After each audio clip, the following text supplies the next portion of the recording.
Bueno, les invito para que se coloquen de pie nuevamente. Abran sus Biblias. En uno de los pasajes quizás más conocido por toda la juventud y por la iglesia, pero también quizás menos comprendido y estudiado. Te invito para que abras su Biblia en Eclesiastés, capítulo 11.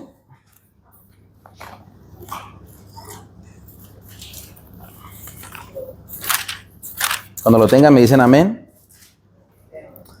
Vamos a leer desde el versículo 9. Eclesiastés, capítulo 11. Para los que no lo encuentran todavía, está entre Génesis y Apocalipsis. Amén. Ahí ya para que les sirva de guía, mis hermanos. Después de Salmos, Proverbios, viene Eclesiastés. Amén. Eclesiastés, capítulo 11, versículo 9. Comenzamos este sermón con estos versículos. Amén. Dice la palabra del Señor: alégrate, joven, en tu juventud, y tome placer tu corazón en los días de tu adolescencia, y anda en los caminos de tu corazón, y en la vista de tus ojos. Y viene un pero. Pero sabe que sobre todas estas cosas te juzgará Dios. Quita pues de tu corazón el enojo y aparta de tu carne el mal. Porque la adolescencia y la juventud son vanidad. Esto lo vamos a estudiar un poquitico más a profundidad en unos momentos. Capítulo 12 dice: acuérdate de tu Creador en los días de tu juventud. O sea, no pase de Dios. Antes que vengan los días malos y lleguen los años de los cuales digas: no tengo en ellos contentamiento. Versículo 2 y versículo 3. Antes que se oscurezca el sol y la luz y la luna y las estrellas y vuelvan las nubes tras la lluvia. Cuando temblarán los guardas de la casa y se encorvarán los hombres fuertes y cesarán, ¿qué? Las muelas. Porque han disminuido y se oscurecerán los que miran por las ventanas. Cierra sus ojos, mi hermano. Amado Dios y Padre Santo, en esta mañana, Señor, no venimos a tu presencia, Señor, seguimos en tu presencia, bendito Rey, como una sola iglesia en Cristo Jesús, como ese cuerpo de Cristo, Señor, para honrarte y para bendecirte, Señor, para escuchar solo y únicamente tu palabra, bendito Rey, para que seas tú edificando nuestras vidas a través de ellas, Señor.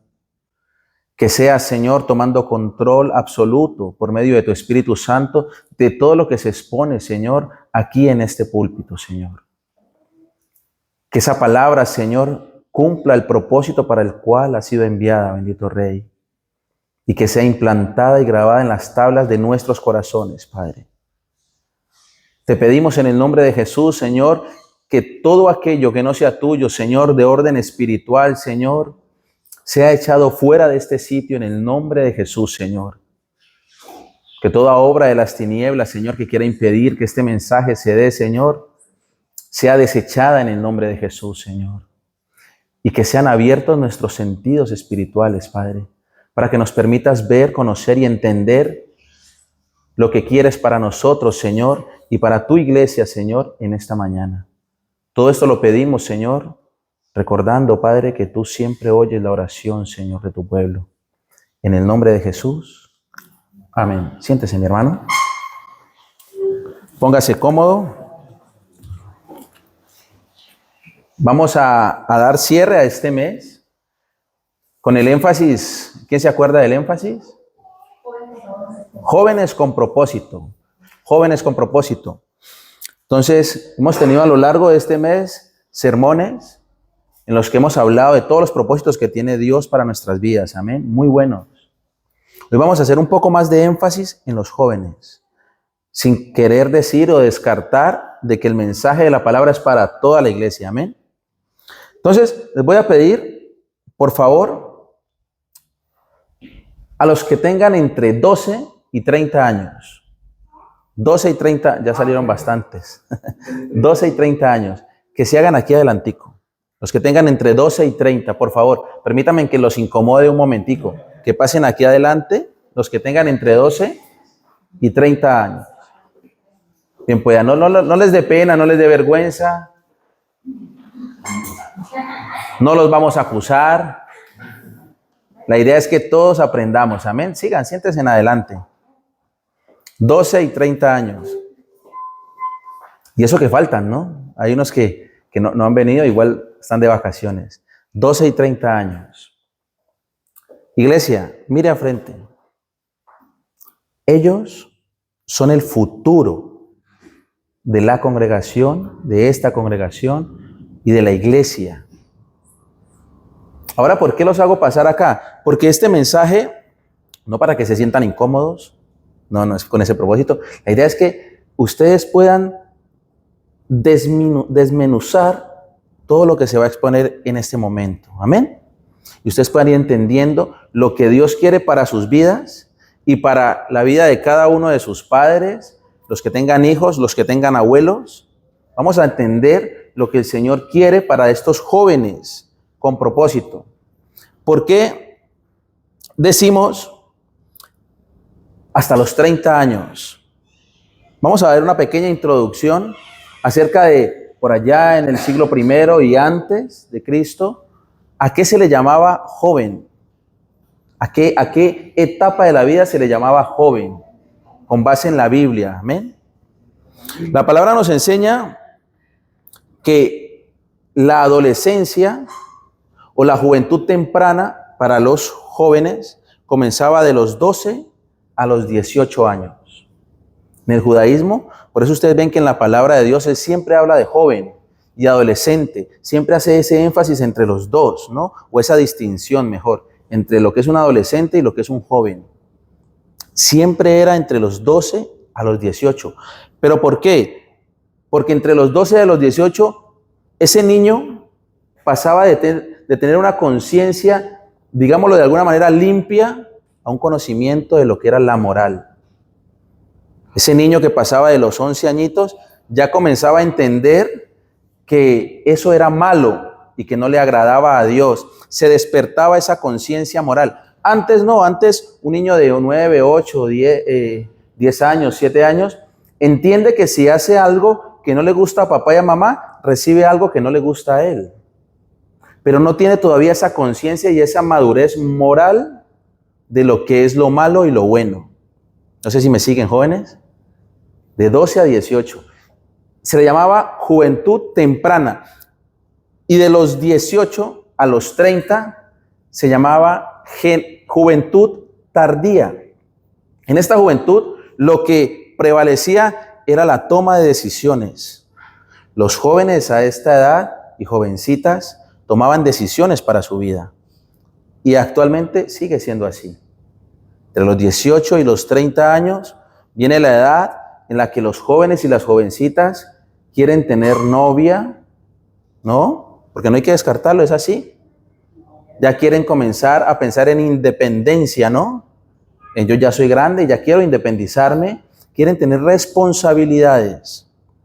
En estas edades, en el judaísmo, era donde se casaban o se daba en casamiento.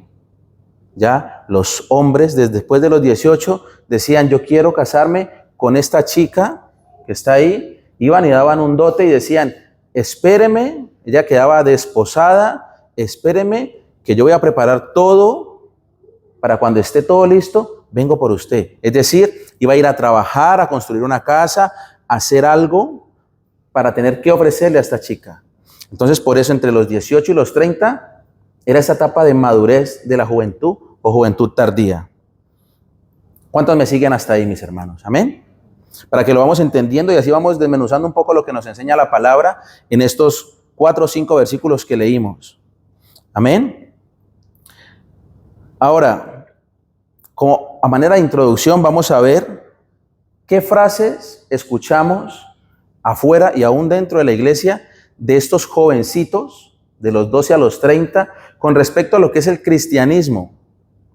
Esto para que vamos entrelazando qué es lo que quiere Dios para toda la juventud y para la congregación en general. Pero hoy vamos a hacer un poco más de énfasis en la juventud. Amén. ¿Qué frases podemos escuchar allá afuera o incluso dentro cuando le presentamos a Cristo a un joven o cuando hay jóvenes que están en la congregación? Yo he escuchado algunas y si alguno se identifica, dice amén. A mí me han dicho, soy muy joven para ir a la iglesia. Jovencitos, ¿han pensado alguna vez eso, jóvenes? Soy muy joven para ir a la iglesia. ¿Han pensado, no? Es normal. Es algo, un pensamiento que viene. No, es que estoy muy joven. ¿Pero qué es joven? Me he escuchado con yo también fui cristiano de joven. Personas adultas que dicen, no, es que yo también conocí a Cristo cuando era joven. Me aparté.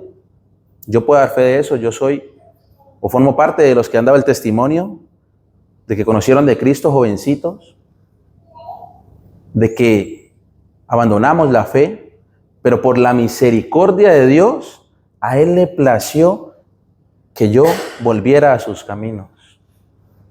Esta frase es muy, muy impresionante. ¿Por qué? Porque hay jóvenes que yo he conocido, que conocieron de Cristo conmigo y se han apartado, y muchos de esos en mi país, en Colombia, han muerto. Y yo me di cuenta que ellos no habían vuelto a la iglesia, no habían retomado su vida con Dios. Si el Señor tuvo misericordia de aquellos jovencitos que formaban parte de mi grupo de jóvenes y les dio la oportunidad de arrepentirse antes de morir, gloria a Dios. Pero si no, es triste. Entonces cuando dicen, yo también fui cristiano, y quizás en esta frase entra ese arrepentimiento que tenemos personas que Dios ha traído de nuevo a su red, de nuevo a su rebaño.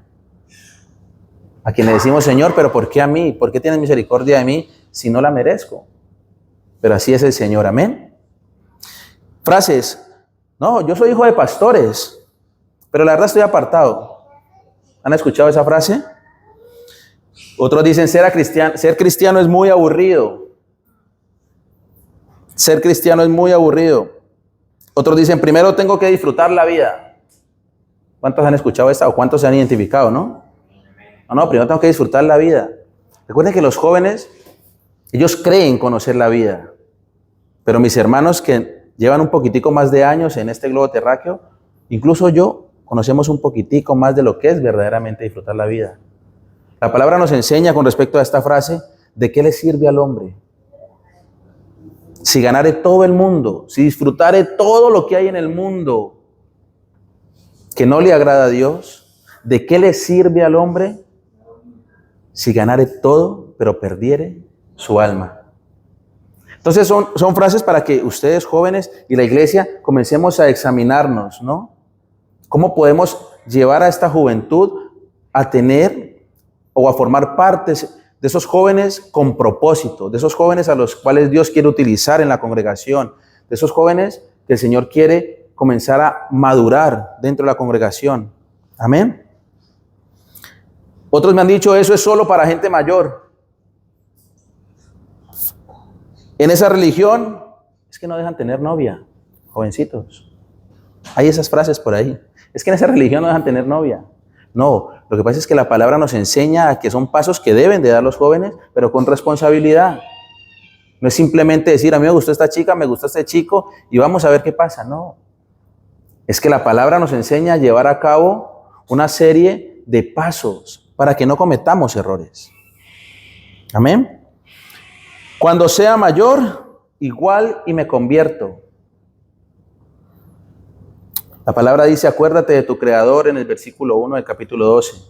En los días de tu juventud, acuérdese de su Creador, antes de que vengan los días malos y lleguen los años en los cuales digas, no tengo en ellos contentamiento. Cuando sea mayor, cuando ya no tenga ganas de hacer nada, entonces ahí sí me entrego mi vida al Señor. No sabemos si vamos a llegar a esa edad. Amén.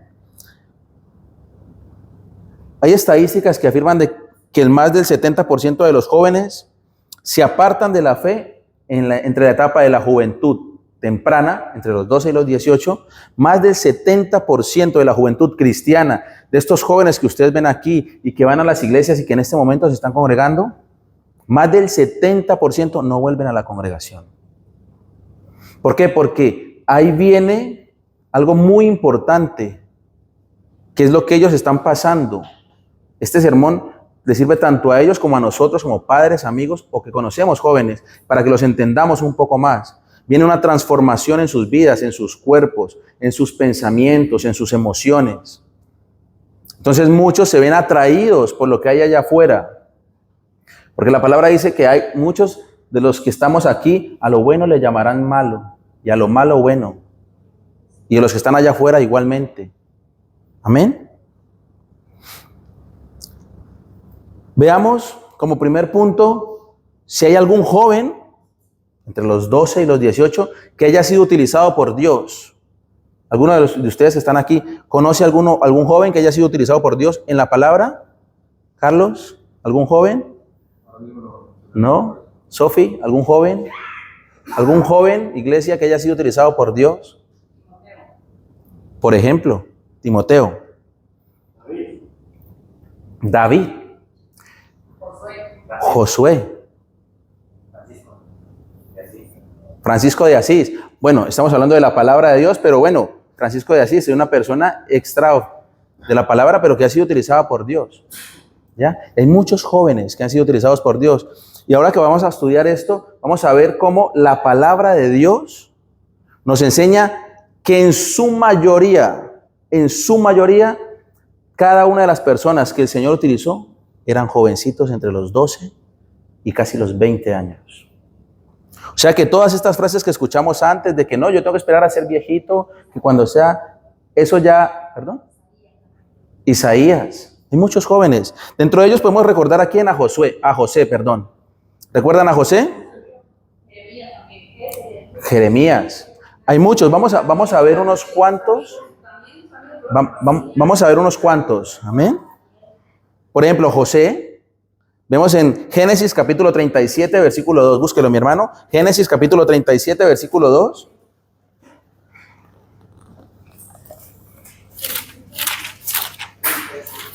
Génesis capítulo 37, versículo 2.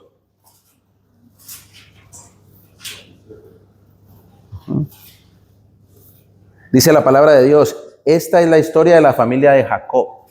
Dice, José, siendo de edad de 17 años, apacentaba las ovejas con sus hermanos. Y el joven estaba con los hijos de Bilha y con los hijos de Silpa, mujeres de su padre, e informaba a José, a su padre, la mala fama de ellos. Llamaba a Israel a José más que a todos sus hijos, porque lo había tenido en su vejez. Vemos cómo la historia de José comienza a los 17 años. En ese momento comienza Dios a hilar el propósito que tenía José dentro del pueblo de Israel. ¿Cuál era el desafío principal que tenía José? Que lo vamos a ver más adelante en Génesis. Era evitar la esclavitud de todo ese pueblo. Evitar Dios por medio de José, que todo el pueblo de Israel muriera de hambre. Recuerdan que al final van todos a donde está José, que ya era el gobernador de Egipto. Dios ya tenía un propósito, pero tenía que pasar este joven por muchas etapas. Sus hermanos lo iban a tirar a una fosa, lo iban a vender luego como esclavo, iba a ir a la casa de Potifar. ¿Cuántos recuerdan eso? Pero dice la palabra que a donde iba José, este jovencito, Dios estaba con él. Amén. La casa de Potifar era bendecida a causa de que Dios estaba con José.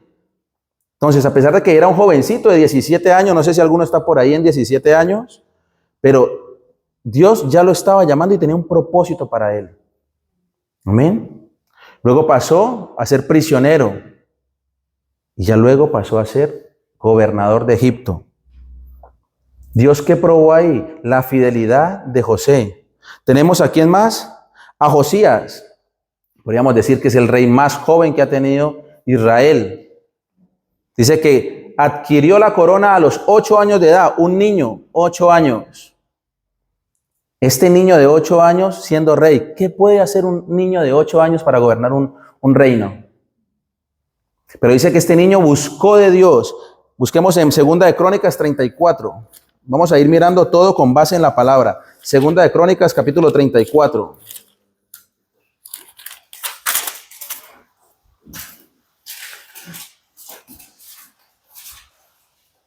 Segunda de Crónicas, capítulo 34, versículo 1 dice: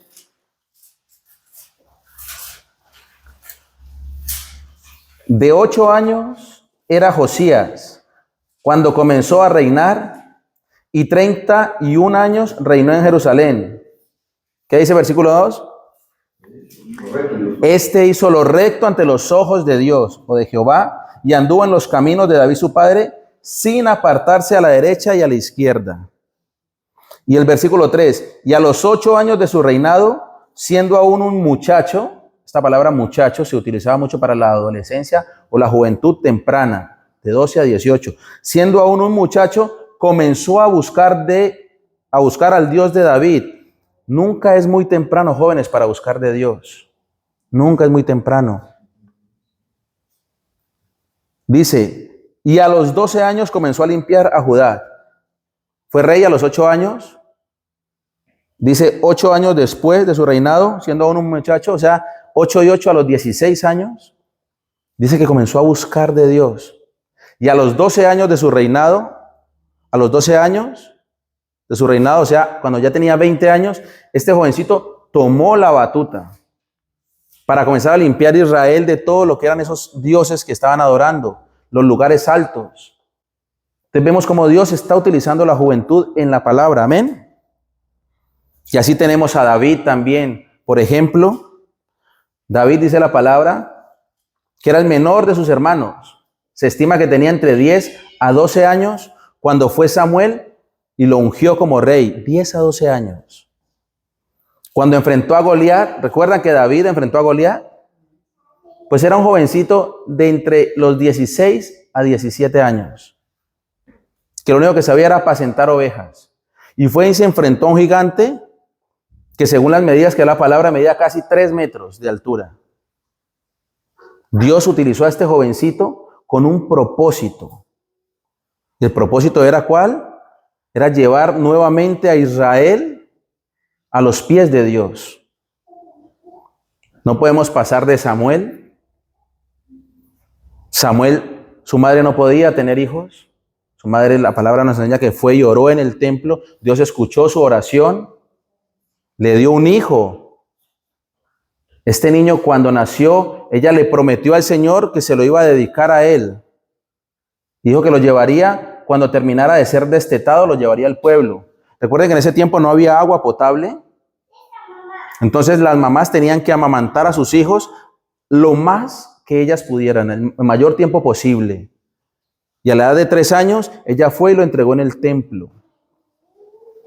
¿A quién? A Samuel.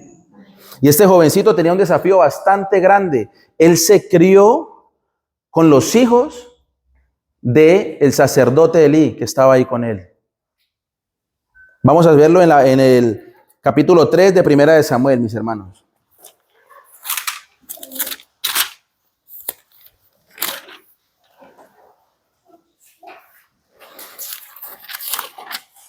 Perdón, capítulo 2 de Primera de Samuel, versículo 22.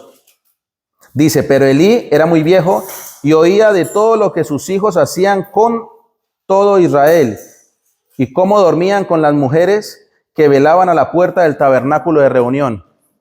Es decir, teníamos a Elí, el sacerdote del templo, pero sus hijos hacían lo malo delante de Dios. Y Samuel se crió ahí, pero él no permitió que esto fuera un obstáculo para él hacer la voluntad de Dios.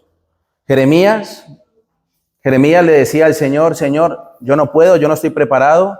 Jeremías era un jovencito que fue llamado entre los 15 y los 20 años para servirle a Dios. Primera de Samuel 2:22. Jeremías fue llamado y, a pesar de el temor que él tenía de servirle a Dios, el Señor, a través de Jeremías, nos enseña de que Él no busca gente capacitada, que Él busca seres y personas que Él pueda capacitar y que se puedan rendir ante Él. Ahora cantábamos, dentro de las canciones que estábamos cantando hace un momento, Yo quiero, Señor, hacer tu voluntad. Quiero menguar para que crezcas tú. ¿Recuerdan? Eso es rendirse ante Dios. Decirle, Señor, yo no sé, pero enséñame. A eso está llamada la juventud de ahora. Y a eso estamos llamados nosotros como padres, abuelos, que conocemos jóvenes. A enseñarles a estos jóvenes que la palabra de Dios, que seguir a Cristo no es solo para viejos. Si llegamos a los pies de Cristo a los 50, 60 años, gloria a Dios porque el Señor ha tenido misericordia de nosotros. A los 70 años, incluso a los 80 o 90. Qué bendición que nos permita el Señor conocerlo en algún momento y que cuando partamos, partamos con Él. Pero ustedes, jóvenes y jovencitos, el Señor les dice, acuérdense de su Creador en los días de su juventud.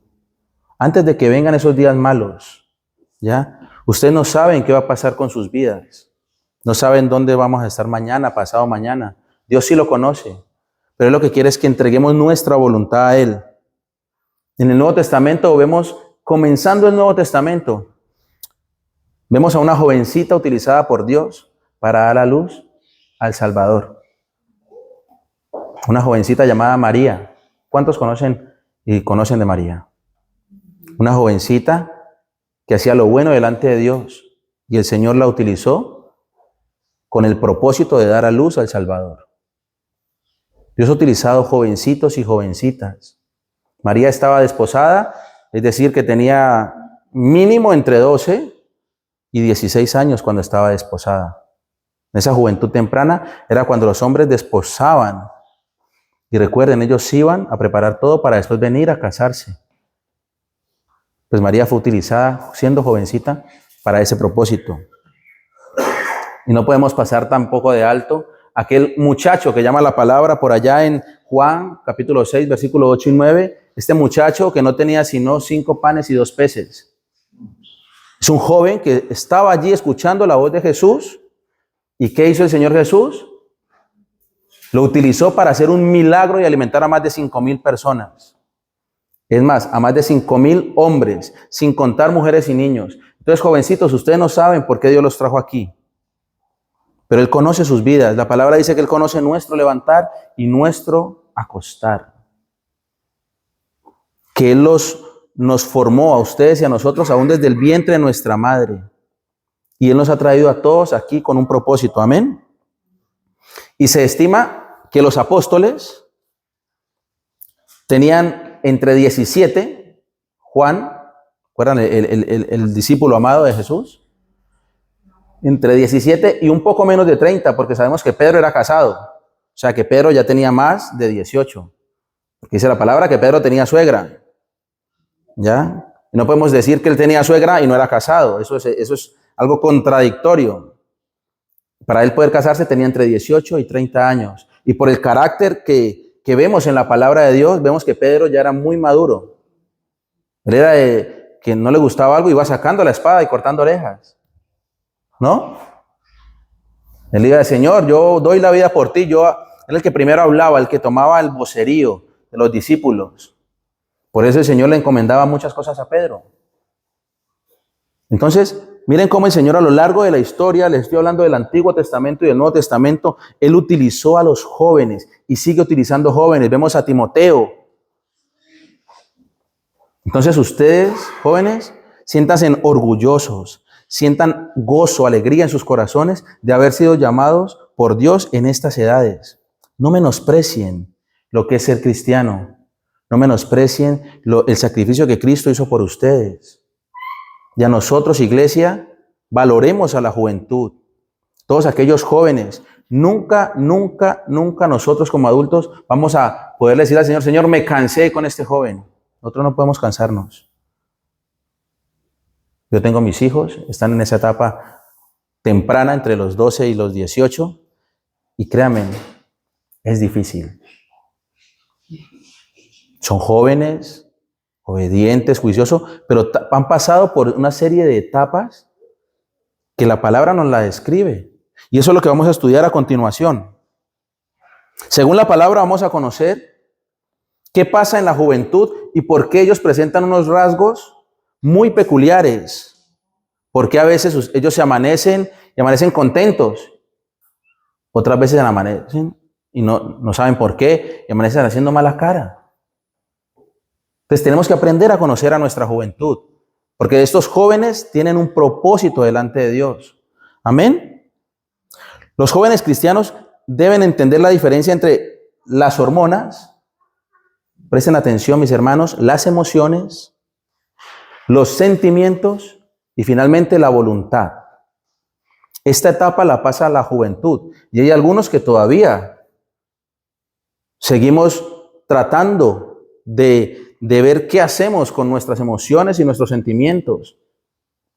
Pero en esta etapa de la juventud es cuando ellos tienen a flor de piel todo esto. ¿Qué son las hormonas?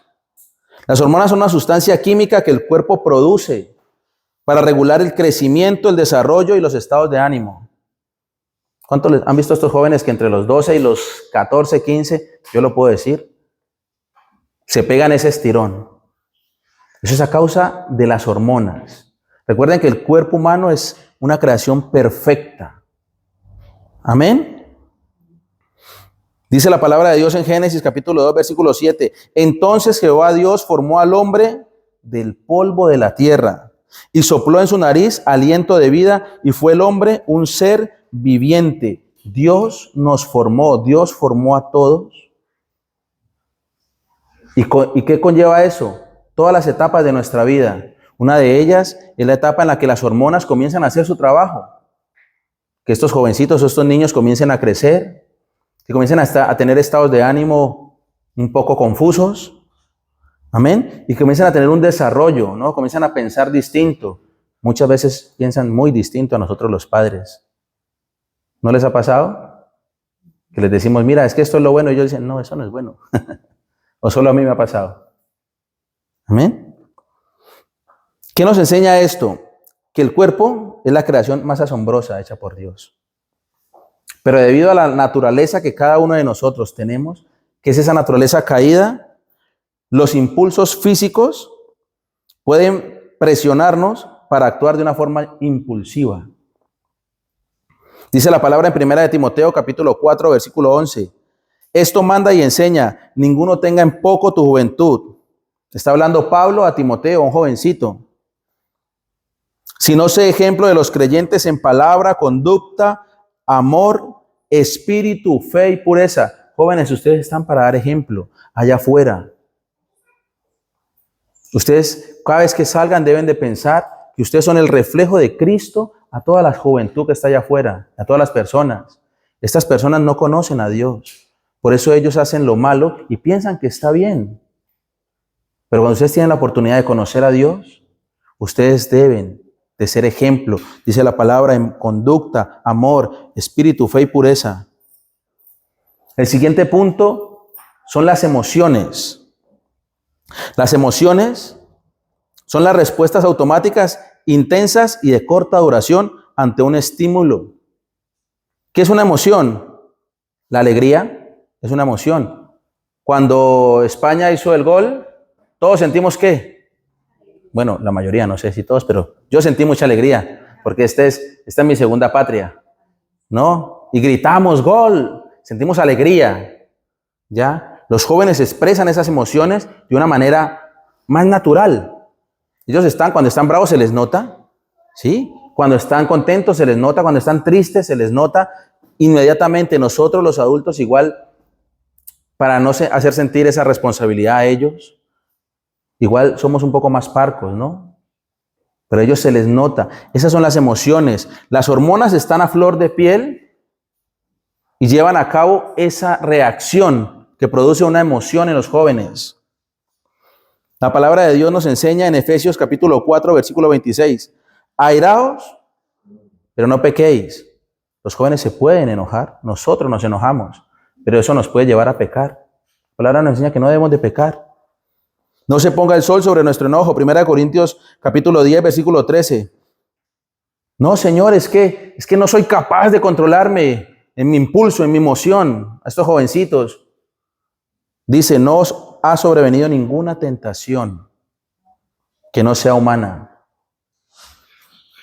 Pero fiel es Dios que no os dejará ser tentados más de lo que podéis resistir, jóvenes. Ustedes nunca piensen, estén en la situación en la que estén. No, Señor, es que yo no puedo. No, Dios, es que a mí esto me atrae y no puedo decir que no. No. El Señor nunca permite, dice la palabra de Dios, que no os dejará ser tentados más de lo que podéis resistir, sino que dará también, juntamente con la tentación, la salida para que podáis soportar. Esto aplica para la iglesia, para todos y cada uno aplica.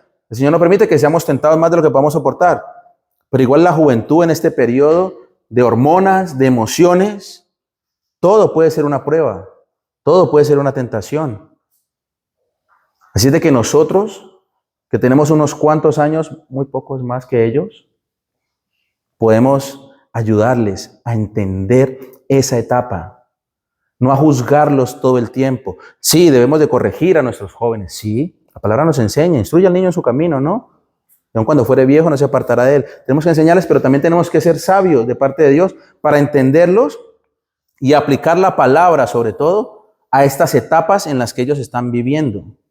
No confundan entenderlos con alcahuetear. No sé si me entienden con esa palabra, ya que es pasar por alto lo que ellos hagan. No, pero sí podemos ayudarles a que ellos lleven un poco más liviana esa carga por medio de la palabra de Dios. El Señor Jesucristo que nos dice, venid a mí todos los que estéis trabajados y cargados, amén, y yo os haré descansar. ¿Qué otras emociones existen? La tristeza, el miedo. ¿Cuántos pasan por un sitio y, ay, qué susto, qué miedo me da? Esas son reacciones inmediatas, esas son emociones. Pero estas emociones llevan a un tercer punto, que son los sentimientos. Si usted permite que esa emoción se arraigue en su corazón, joven, iglesia, si permiten que la tristeza, que es una emoción, se arraigue, ¿en qué se va a transformar? En melancolía, ¿no? Personas amargadas, porque todo el tiempo están tristes. Entonces, ¿qué pasa con nosotros y con la juventud? Van creando en sus vidas esos sentimientos de manera permanente de felicidad, sentimientos de melancolía. El miedo conlleva que ellos se sientan inseguros. La ira conlleva a que ellos y nosotros creemos en nuestra vida resentimientos. Si todo el tiempo es que esta persona, no paso de esta persona, o este hermanito de la iglesia, o el que sea, y le cargo eso y no le entrego eso al Señor, voy a crear un resentimiento en mi vida, y eso está mal. Primero, los adultos damos mal ejemplo a los jóvenes, y los jóvenes tienen que aprender de la palabra. ¿Qué dice en Jeremías capítulo 17, versículo 9? Engañoso es el corazón más que todas las cosas, y perverso, ¿quién lo conocerá? Jeremías capítulo 17, versículo 9. Pero tengan muy en cuenta lo que dice la palabra. Engañoso es el corazón más que todas las cosas, y perverso, ¿quién lo conocerá? Pero también nos da la salida. Los que están tomando nota, el pasaje es Jeremías 17, 9. El Señor también nos enseña en Proverbios capítulo 4, versículo 23. Dice la palabra del Señor: joven, adolescente, iglesia, sobre toda cosa guardada, guarda tu corazón. Proverbios 4, 23. Porque de él mana la vida. Entonces tenemos este pasaje que dice: engañoso es el corazón, más que todas las cosas, y perverso. Sí, el corazón, cuando usted no sigue al Señor, cuando yo no hago la voluntad de Dios, el corazón es perverso y engañoso. Por eso el Señor nos dice en Proverbios: sobre toda cosa guardada, jóvenes, guarden su corazón. Todo lo que se presente fuera, entréguenselo a Dios. Versículo 23, porque de él mana la vida. Entonces tenemos la diferencia entre un corazón que no le entrega su vida y su voluntad a Cristo y otro que sí. Si yo no le entrego mi voluntad al Señor, siempre va a ser engañoso y siempre va a querer mandar en mi vida. Pero si yo se lo entrego al Señor, de ese corazón manará la vida. Amén. Y para terminar con este Cuarto punto, en el que los jóvenes se aprenden a conocer un poco más y nosotros a ellos. Tenemos a las hormonas que dan paso a las emociones, impulsos rápidos. Aquellas emociones, si se arraigan en nuestro corazón, van a dar paso, jóvenes, a los sentimientos. El gusto por algo o por alguien puede dar paso al amor. ¿Ya? Pero ¿qué pasa con estos tres? Algo muy importante. Debemos llevarlo a los pies de Cristo. Porque lo que hagamos con estos tres va a determinar la voluntad. La voluntad es la facultad de elegir y de actuar. Tenemos un libre albedrío. Yo tengo mis emociones, mis sentimientos, y yo tengo ese libre albedrío. Amén. De decidir si hago o no hago. Pero esto con base en las tres etapas que hemos vivido, en cómo yo las vivo. La madurez cristiana consiste en que la voluntad, fortalecida por el Espíritu Santo, gobierne sobre nuestro cuerpo. La palabra nos enseña de que tenemos que entregarle nuestra voluntad a Él. Dice, ya no vivo yo, mas Cristo vive en mí. Amén. Las cosas viejas, ¿qué? Pasaron. He aquí, dice el Señor, todas son hechas nuevas. Segunda de Timoteo, capítulo 1, versículo 7. Ayúdeme en iglesia. Primera de Timoteo, capítulo 1, versículo 7. Cuando lo encuentren me dicen amén. Vamos a ir cerrando. Recuerden, cuando le entregamos y le cedemos la voluntad a Dios, ¿qué dice el Señor? En el capítulo 1, versículo 7 de 2 de Timoteo. Dice, lo leo para ustedes.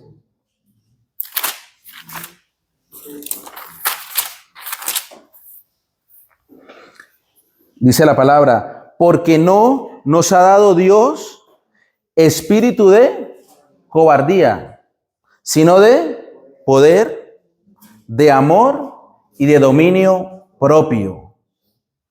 Poder, amor, es un sentimiento y de dominio propio. Segunda de Timoteo, capítulo 1, versículo 7. O sea que ustedes, jovencitos, al igual que nosotros como iglesia, somos tentados. Muchas veces afuera, tentados a hacer el mal, a hacer lo que a Dios no le agrada. Pero recuerden que Dios no les dio a ustedes espíritu de cobardía, sino de amor, que es Dios, poder, amén, para salvación, dice Efesios, y dominio propio, cuando cedemos nuestra voluntad al Señor. Amén. Lucas, capítulo 22, no lo busquen, yo lo leo para ustedes. Versículo 42, vemos el claro ejemplo, el mejor ejemplo que está en toda la palabra de Dios, en estos 66 libros, de lo que es ceder la voluntad a Dios. Dice la palabra, el Señor Jesucristo estando allí, orándole al Padre, dice, pero no se haga mi voluntad, sino la tuya. El mismo Jesucristo le decía al Padre, Señor, si es tu voluntad, pasa de mí esta copa, pero que no se haga mi voluntad, sino la tuya. Amén. En resumen, para el joven, para que lo entendamos, todos tenemos un propósito delante de Dios, pero la juventud quizás tiene un poco más de tiempo para dedicar su vida a Dios de los que ya hemos pasado cierta etapa de nuestras vidas. Valoren a Cristo, valoren la palabra de Dios, valoren el momento que pasan en una congregación, lean las Biblias en sus casas, órenle a Dios. Dios tiene para sus vidas un propósito. Recuerden que las hormonas alteran la química de su cuerpo. Las emociones los llevan a reaccionar. Los sentimientos es lo que se anida en su mente. Pero la voluntad finalmente es la que decide a quién usted va a obedecer y a quién yo voy a obedecer, mis hermanos. Y cerramos con 1 Corintios capítulo 15, versículo 33. 1 Corintios capítulo 15, versículo 33. Este es un consejo que le da Pablo a la iglesia de Corinto y a los jóvenes y a la iglesia hoy. Primera de Corintios, capítulo 15, versículo 33, dice la palabra de Dios: no erréis, no se equivoquen, chicos. Las malas conversaciones corrompen las buenas costumbres. Lo que ustedes y yo aprendemos aquí en este sitio o en nuestra casa aprendiendo y leyendo la palabra puede ser extraviado o puede ser corrompido por malas conversaciones, jóvenes. Amén. Pónganse de pie, vamos a orar. Dale gracias a Dios. Vamos a orar por